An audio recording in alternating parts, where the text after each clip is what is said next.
Itinuturing ngayon ng Time Magazine ang Pilipinas bilang isa sa mga bansang may mausbong na ekonomiya sa buong mundo. Sa panig naman ng Malacanang, ang pagpupugay ng Time Magazine ay isang pagkilala sa isinusulong na tuwid na daan ng pamahalaan.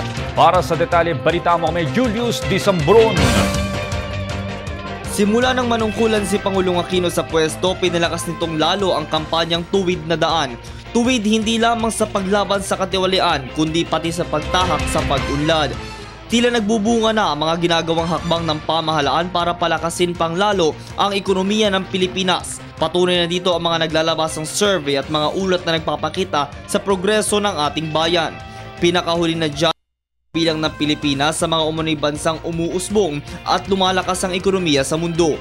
Sa inilabas na artikulo ng Time Magazine, kabilang aniya sa mga bansang maaaring mapantayan natin ang Brazil, Russia, India at China na mas kilala bilang Economic BRICS.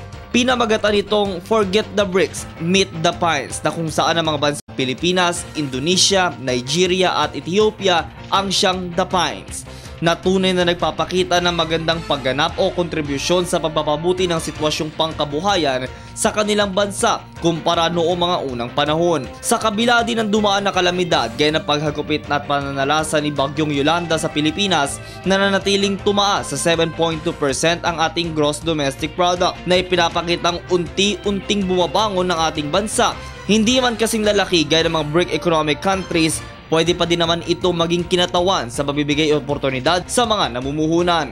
Dahil target ng Aquino administration na unti-unting iangat ang kabuhayan ng bawat isa at walang maiiwan. Ang mahalaga sa katapusan ng administrasyon ay makapagtatag tayo ng mas malaking pampublikong institusyon na kaya naging malakas ay sapagkat nakabatay o nakaugat sa mabuting pamamahala. Kaya nga mahalaga yung pagtataguyod ng kultura ng good governance at yung pagkintal sa isipan ng mga empleyado kung bakit mahalaga yung pagtahak sa daang matuwid.